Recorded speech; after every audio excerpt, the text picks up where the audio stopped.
and cause you to question yourself.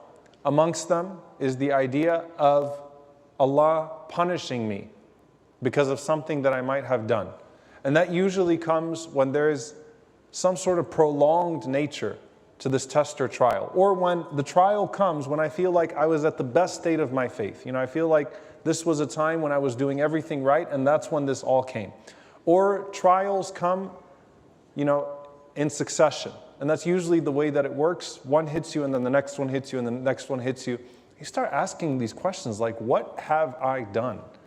What did I do for this to happen? Is there some sort of punishment that is behind this? Is it some sort of disobedience that I have committed?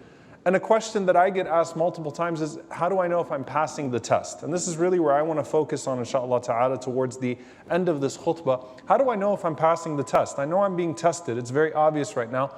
How do I know if I'm passing this test from Allah subhanahu wa ta'ala?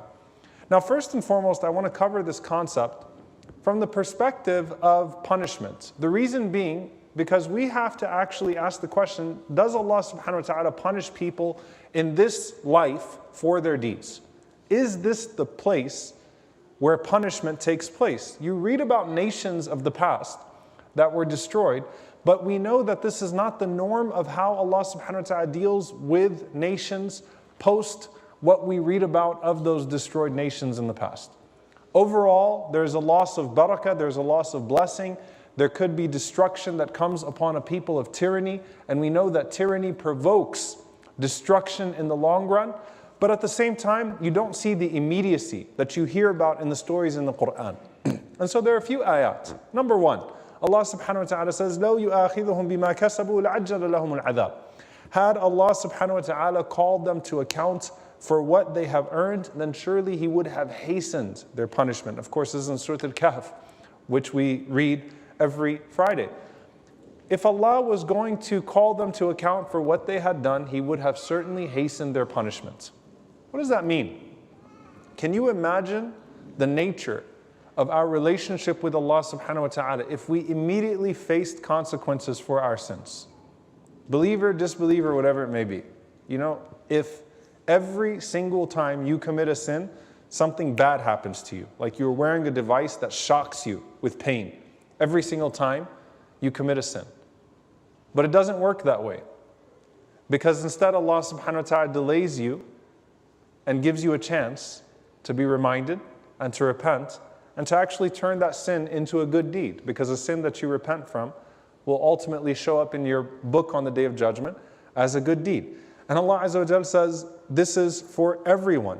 وَلَوْ يُؤَاخِذُ اللَّهُ النَّاسَ بِظُلْمِهِمْ مَا تَرَكَ عَلَيْهَا مِنْ دَابَةٍ وَلَكِنْ يُؤَخِّرُهُمْ إِلَىٰ أَجَلٍ مُسَمَّى.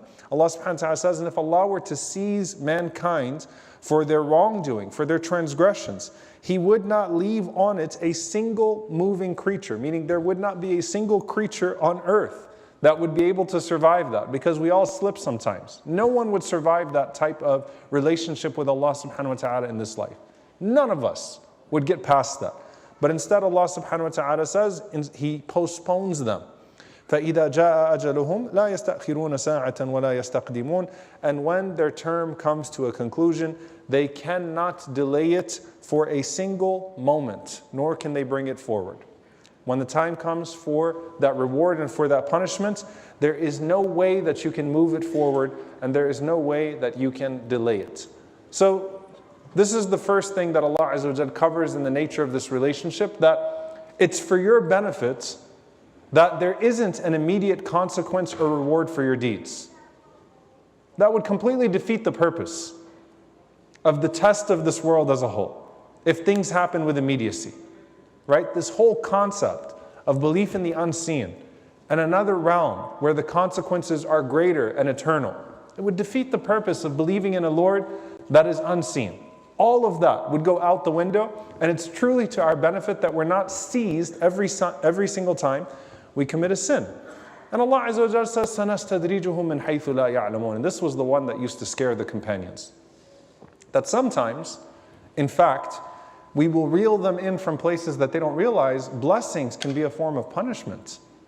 Because a person increases in tyranny, increases in sin, And what they see as a result of that is an increase in goodness in this life. And so that provokes a certain type of arrogance and an invincibility that you start to see in the tyrants in the Quran, right? That prototype, that here I am increasing in my transgression, and it seems like things are only getting better for me. And in the process, they're actually only being reeled in to a greater punishment because they're increasing their share of punishment in the greater sense, in the hereafter. And why were the Sahaba scared of this? Because the Sahaba lived through moments of great difficulty. They lived through moments where they didn't think they were going to survive the trials of this world. They were persecuted, they were ambushed, they had their loved ones mutilated, they struggled from poverty, they struggled through the hijrah, through the migration. They lived through the worst of times, and then they got to see the glory days in this world. Allah blessed them, and they were given victory, and they got to see goodness. And so, who used to worry most from this ayah? Umar ibn al-Khattab radiallahu ta'ala anhu.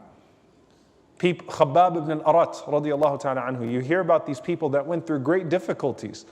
And one of the things about being in great difficulty, and some of us might be able to reflect back on some of our most difficult times, is you say to yourself, you know, at least I knew at that time that I was close to Allah. Some people interpret trial the exact opposite way. I knew at that time when I was struggling, when I was going through this and that, for the sake of Allah subhanahu wa ta'ala, that I was enjoying a certain closeness to Him. I knew where my rank was with Allah subhanahu wa ta'ala. And now, the blessings are actually confusing me. The ease of the situation is confusing me because I don't know where I stand in that regard. So Allah says some people, سَنَسْتَدْرِجُهُم مِّنْ حَيْثُ لَا يَعْلَمُونَ. They're being reeled in from a direction that they don't expect. And subhanAllah, look at the believer on the other hand, وَيَرْزُقْهُ مِنْ حَيْثُ لَا يَحْتَسِبُ وَمَنْ يَتَقِ اللَّهَ يَجْعَلْ لَهُ مَخْرَجًا وَيَرْزُقْهُ مِنْ حَيْثُ لَا يَحْتَسِبُ.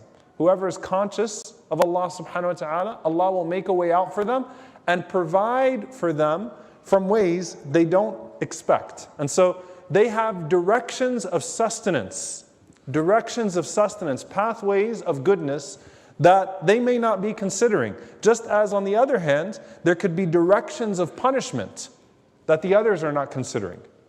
So you're not really understanding that this door of rizq, this pathway of goodness that came to you is directly tied to this. Just as a person might be punished with something that seems so good, but they don't realize that that's actually a direction of pulling them away from Allah subhanahu wa ta'ala and to ultimately what will not be of benefit to them.